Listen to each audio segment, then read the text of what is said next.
Black bamboo की नई updates के लिए बेल आइकॉन दबाकर सब्सक्राइब करें।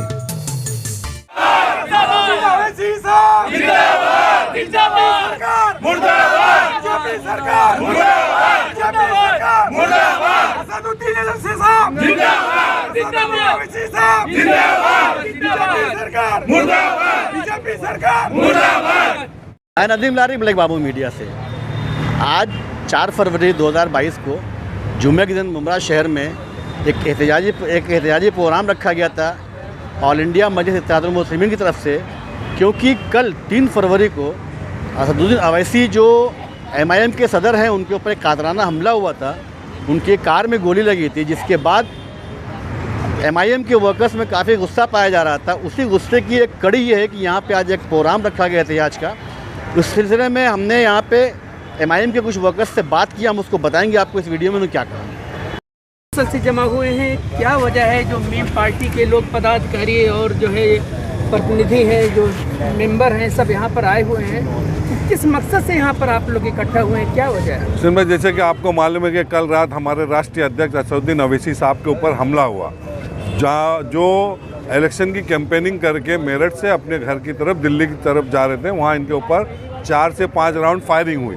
तो उसके लिए हम बाबा साहब अम्बेडकर ने हमें ये संविधान दिया है कि हम अपने पर हमारे जो मसले हैं, जो भी बात है, हम इनके देश का जो कानून है ये हमको संविधान वो देता है कि हम अपनी बात रखें। तो कल जो हमारे राष्ट्रीय अध्यक्ष के ऊपर हमला हुआ उसकी हम कड़ी निंदा करते हैं। और ख़ासकर जो सरकार है, देखिए सरकार की जवाबदारी है, एक 4 टाइम का खासदार और 2 टाइम का MLA, उनके ऊपर इस तरीके का हमला होता है।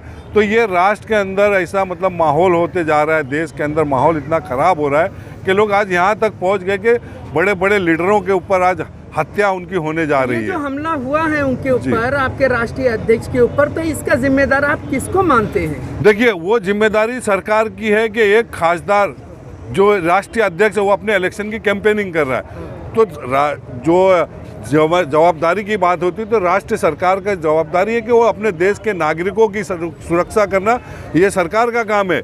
और ये एक लीडर जो 4 टाइम के खासदार, 2 टाइम के MLA और एक पार्टी के अध्यक्ष हैं, तो उनकी जवाबदारी, उनकी जो सुरक्षा है उसके लिए राज्य सरकार और केंद्र सरकार को सोचना चाहिए, उनके बारे में करना चाहिए। दे दी ना अभी। जी आज, लेकिन आज अभी वो के बाद सरकार ने रिवाइज करते हुए, लेकिन अभी Z कैटेगरी रफीक भाई ऐसा है कि जिस तरीके से हमला हुआ था इलेक्शन का, आपको मालूम है कि इलेक्शन चालू हो गया यूपी के अंदर। आज जब इनके ऊपर हमला, अगर इस हमले के अंदर उनकी जान चली जाती फिर क्या करते? मसला ये है कि मतलब किसी भी पार्टी का लीडर हो उसकी सुरक्षा करना ये राज्य सरकार की जवाबदारी बनती है कि जिस तरीके का आज हिंदू मुस्लिम और इस तरीके की राजनीति लोगों के दिमाग में भर गई है, वो इस चीज़ को ख़त्म करने के लिए जब तक राज्य सरकार, यूपी गवर्नमेंट और दिल्ली सरकार जब तक इसके ऊपर संज्ञान नहीं लेगी, इस तरीके के हमले होते रहेंगे। अच्छा, इसमें 2 आरोपी पकड़े गए हैं जी मेरठ से, सचिन और शुभम जी। तो सचिन के बड़े तस्वीरें सोशल मीडिया पर आई है भाजपा नेताओं के साथ जी, इस पर क्या कहना चाहिए? देखिए, अगर वो भाजपा से मिला हुआ है, पार्टी भारतीय भाजपा सरकार का अगर वो कार्य करता है, तो जाहिर सी बात है पूरी जवाबदारी भारत सरकार की होनी चाहिए और इसके ऊपर सख्त से सख्त कानून इसके ऊपर केस होना चाहिए।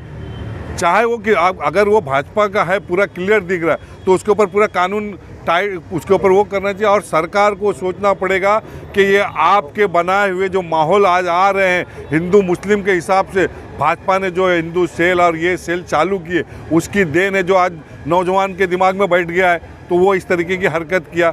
अब किसने किया इसकी पूरी इंक्वायरी होना चाहिए, पूरी जांच होना चाहिए कि इसमें किसका हाथ है। ये आपकी मांग है? ये हमारी मांग है कि कोई बड़ी पार्टी या किसका दिमाग चल रहा है इस तरीके के।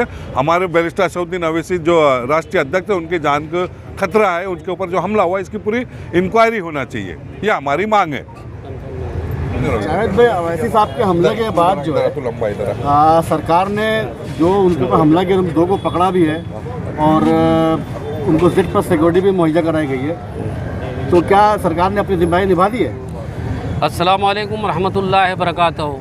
देखिए, हम जिस बारे में यहाँ पे आज जमा हुए हैं, हमारे जो MIM पार्टी के जो कार्यकर्ता है, जो पदाधिकारी यहाँ पे जो जमा हुए हैं, हमारा एक ही कहना है सरकार से कि जो हमारे संसद हैं, हमारे सदस्य, हमारे संसद अवैसी साहब जिन्होंने देश में हर जगह वो भ्रष्टाचार के खिलाफ आवाज़ उठाते थे, उनके ऊपर लगातार 2 बार हमला हुआ। एक बार दिल्ली में हुआ, एक बार अभी यूपी में हुआ।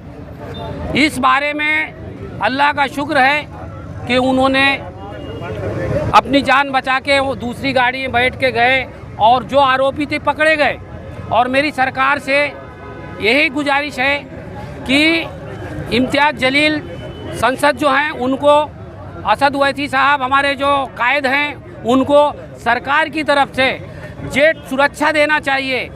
ऐसा सुना है कि दी गई थी, लेकिन हमारे शायद कायद ने उन्होंने मना किए, ऐसा कुछ है, लेकिन उसका कोई अभी खुलासा नहीं हुआ। मेरा कहना यही है कि इलेक्शन डिपार्टमेंट को इस बारे में ध्यान देना चाहिए, पूरी इंक्वायरी करना चाहिए कि एक संसद के ऊपर जब ऐसा हमला हो सकता है तो आम जनता के साथ क्या होगा। इसलिए हमारे लोग यहाँ जमा हैं और हम उसके लिए जो है आवाज़ उठाएंगे सरकार से कि ये काम जो हो रहा है गलत हो रहा है, जिन्होंने किया है उनके ऊपर कानूनी कार्रवाई करना चाहिए।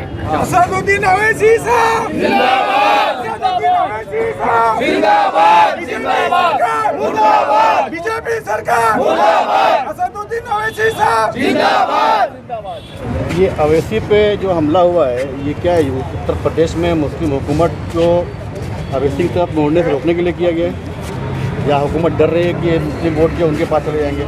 देखिए, जो यूपी में माहौल बन रहा है, एक जो संकल्प मोर्चा बना है, उसकी मकबूलियत आप समझ लें कि पूरे उत्तर प्रदेश में एक नया माहौल बन रहा है। और जिस तरह की हरकतें की जा रही है, देखिए अभी आपको चैनल के माध्यम से ये जानकारी मिली होगी कि जो फायर किए थे, जो अटैक किया था बंदा, वो बीजेपी के से उसका लिंक जुड़ा हुआ नज़र आ रहा है। तो यकीनन बीजेपी भी खौफज़दा है, क्योंकि सिर्फ एमआईएम नहीं लड़ रही, पूरा एक संकल्प मोर्चा लड़ रहा है, अलायंस है, और पूरे उत्तर प्रदेश में एक अच्छी लहर है।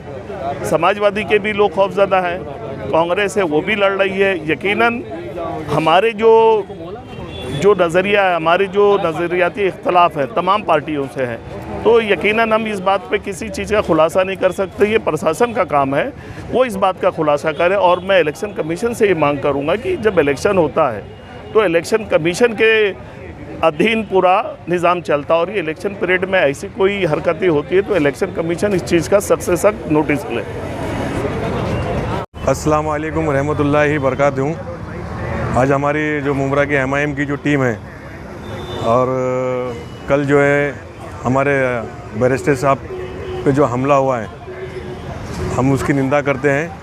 और दूसरी चीज़ ये बताना चाहता हूँ आपके चैनल के माध्यम से कि जमात जो है डरने की जमात नहीं है, जमात जो है डरने की जमात नहीं है। और जो हमारे साहब जो हैं बाबा साहब अम्बेडकर सर के संविधान पे जो चलते हैं, तो हमारा यही कहना है, जो 2 आरोपी पकड़े गए हैं, इसकी अंदर तक जो गहराई तक जांच होना चाहिए कि हमला किसने कराया है। आरोपी तो आपने पकड़ लिए हैं, मगर आरोपी के आगे किसने कराया है वो ज़रूरी है। ये कि बीजेपी का काम है या समाजवादी का काम है, ये बहुत ज़रूरी है कि असद साहब हमारे लिए बहुत ज़रूरी है कि आज हमारे लिए बोल रहे हैं, हमारे कौम के लिए बोल रहे हैं। तो हम असद साहब से जो है मोहब्बत करते हैं, इसलिए आज हमारी जमात पूरी यहाँ पे खड़ी है और इंशाल्लाह हमेशा ऐसी खड़ी रहेंगी। ये जो मेमोरेंडम है आपके पास, क्या मेमोरेंडम है, कहाँ दिया गया, क्या मांग की गई है? ये मेमोरेंडम जो है मुमरा चौकी में सीनियर साहब को दिया गया है, और बोला गया है कि मतलब ये यही चीज़ जो बोले हैं पहले कि मतलब जो आरोपी पकड़े हैं, वो आरोपी के आगे जो जिसकी साजिश रची है उसको पकड़ना चाहिए। तो आरोपी तो आप पकड़ लिए, मगर कराया किसने वो ज़रूरी है, वो पकड़ना जरूरी। वही मेमोरेंडम हमने जो है सीनियर साहब को दिए। यानी कि एक साजिश का इल्ज़ाम है, आपका ही बड़ी साजिश है और उसकी जांच होनी चाहिए। जी, क्योंकि कैसा है ना कि कहाँ पे उनको लग रहा है कि जो हम जो सीट पे हमारे यूपी पे जो हमारी सीट लड़ रही है, तो क्या ना उनको बीजेपी और समाजवादी को खतरा है, इसलिए जो हमारे सदर साहब को लोग डिस्टर्ब करने के लिए जो है ये सब घिनौनी हरकत कर रहे हैं।